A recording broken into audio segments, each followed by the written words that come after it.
Cookery சேனலை பார்த்து யார் வேணாலும் சமையல் பண்ணலாம். ஆனா சுவையான சமையல் பண்றது எப்படி?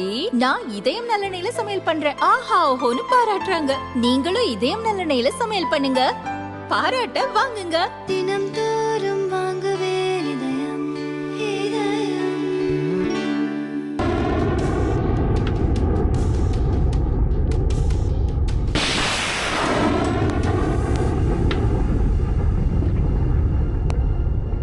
இந்தியாவிடம் வம்பு இழுப்பதை வாடிக்கையாக வைத்திருந்த பாகிஸ்தான் இப்போது அமெரிக்காவுக்கே ஸ்கெட்ச் போட்டு அடிவாங்கி இருக்கும் விவகாரம் உலக அரசியலில் பரபரப்பாக பேசப்படுகிறது.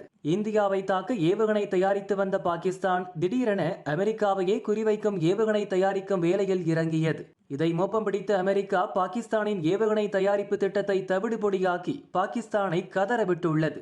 அமெரிக்காவையே குறிவைக்கும் முடிவை பாகிஸ்தான் எடுத்ததற்கு பின்னணியில் இந்தியா மீதுள்ள தீரா பகையும் முக்கிய காரணம் என்கின்றனர். உண்மையில் பாகிஸ்தான் என்ன செய்தது? அமெரிக்கா ஏன் பொருளாதார தடை விதித்தது?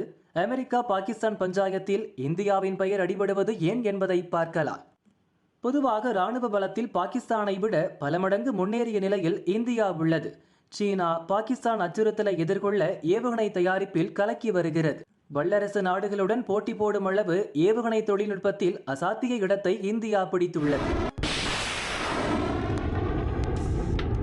இந்தியாவுடன் ஒப்பிடும்போது பாகிஸ்தானின் ஏவுகணை திறன் மிகவும் சொற்பமானது.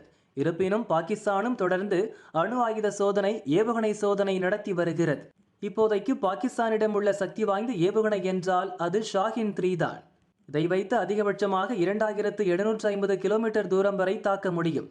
கிட்டத்தட்ட இந்தியாவின் அனைத்து பகுதிகளையுமே தாக்கும் சக்தி இப்போது பாகிஸ்தானிடம் இருக்கிறது. ஆனால் இந்தியாவிடம் ஆகாஷ், பிருத்வி, திரிசூல், அக்னி, பிரம்மோஸ் என விதவிதமான ஏவுகணைகள் கொட்டி கிடக்கின்றன.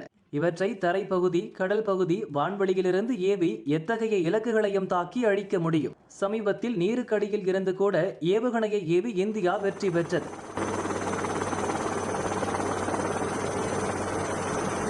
நாடு விட்டு நாடு பறக்கும் ஏவுகணை மட்டுமின்றி கண்டம் விட்டு கண்டபாயும் ஏவுகணைகளும் நம் இராணுவத்திடம் இருக்கின்றன. அதிகபட்சமாக 7000 முதல் 8000 கிலோமீட்டர் தூரமுள்ள இலக்கை கூட துல்லியமாக அடிக்க முடியும். இது பாகிஸ்தானின் உச்ச சக்தி வாய்ந்த ஏவுகணை பலத்தை விட கிட்டத்தட்ட 3 மடங்கு அதிகம்.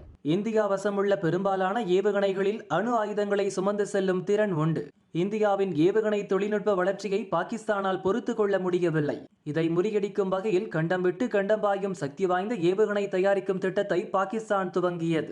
அதன் தேசிய நிறுவனம் மற்றும் உள்நாட்டைச் சேர்ந்த 3 நிறுவனங்கள் இந்த திட்டத்தின் கீழ் ஏவுகணை தயாரிக்கும் வேலையை ஆரம்பித்தன. ஆனால் இந்த ஏவுகணை திட்டத்தில் மிகப்பெரிய சதி இருப்பதை எப்படியோ அமெரிக்கா மோப்பம் பிடித்து விட்டது. அதாவது பாகிஸ்தானுக்கும் அமெரிக்காவுக்கும் இடையிலான வான்வெளி தூரம் 12000 கிலோமீட்டரை விட அதிகம். இவ்வளவு தூரம் வரை சென்று தாக்கும் சக்தி வாய்ந்த ஏவுகணையை தயாரிக்க பாகிஸ்தான் திட்டமிட்டதை அமெரிக்கா கண்டுபிடித்தது. இதை அமெரிக்காவின் துணை தேசிய பாதுகாப்பு ஆலோசகர் ஜான் ஃபைனர் தான் அம்பலப்படுத்தினார். விண்வெளி வளர்ச்சி திட்டம் என்ற பெயரில் நீண்ட தூரம் சென்று தாக்கும் ஏவுகணைகள் தயாரிக்கும் முயற்சியில் பாகிஸ்தான் ஈடுபட்டுள்ளது என்றார். முழுக்க முழுக்க அமெரிக்காவுக்கும் இஸ்ரேலுக்கும் குறிவைக்கும் வகையில்தான் இந்த ஏவுகணை தயாரிப்பு திட்டத்தை துவங்கியதாக பல நிபுணர்கள் கூறினர். இதையடுத்து ஏவுகணை தயாரிப்பில் ஈடுபட்ட பாகிஸ்தான் தேசிய நிறுவனம் மற்றும் பாகிஸ்தானைச் சேர்ந்த 3 தனியார் நிறுவனங்களுக்கும் அமெரிக்கா பொருளாதார தடை விதித்தது. பாகிஸ்தானின் அணு ஆயுத திட்டங்களுக்கு அமெரிக்கா பொருளாதார தடை விதிப்பது இது முதல் முறை இல்லை என்றாலும் 1998க்கு பிறகு தடை விதிப்பது இதுவே முதல் முறை. அமெரிக்காவின் தண்டனையை பாகிஸ்தானால் ஏற்க முடியவில்லை. இது துரதிருஷ்டவசமான முடிவு. இப்படி ஒரு பொருளாதார தடையை வேறு எந்த நாட்டுக்கும் அமெரிக்கா விதித்த வரலாறு இல்லை என்று பாகிஸ்தான் நீலி கண்ணீர் வடிக்கிறது. இந்த பஞ்சாயத்துக்கு முக்கிய காரணமே இந்தியாதான் என்று பாகிஸ்தான் அரசியல் நிபுணர்கள் சொல்ல ஆரம்பித்திருக்கின்றனர். அவர்கள் கூறியது, இந்தியா விதவிதமான ஏவுகணைகளை தயாரிக்கிறது. கண்டம் விட்டு கண்டம் பாயும் பல வகை ஏவுகணைகள் இந்தியா வசம் உள்ளன. தொடர்ச்சியாக அணு ஆயுதங்களை சுமந்து செல்லும் வசதி கொண்ட சக்தி வாய்ந்த ஏவுகணைகளை இந்தியா சோதித்து வருகிறது. இது பற்றி பலமுறை அமெரிக்காவிடம் பாகிஸ்தான் புகார் செய்தது.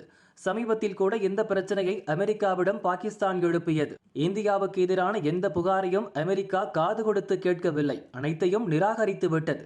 இது பாகிஸ்தானுக்கு ஆத்திரத்தை ஏற்படுத்தியது. எனவேதான் அமெரிக்காவையே குறிவைக்கும் அளவுக்கு சக்தி வாய்ந்த ஏவுகணை தயாரிப்பு திட்டத்தை துவங்கியது என்கின்றனர். அமெரிக்கா தடை போட்டாலும் பாகிஸ்தானின் ஏவுகணை தயாரிப்பு முயற்சிகளை தடுக்க முடியாது. இதேபோல் இதற்கு முன்பும் பலமுறை பொருளாதார தடை விதிக்கப்பட்டுள்ளது.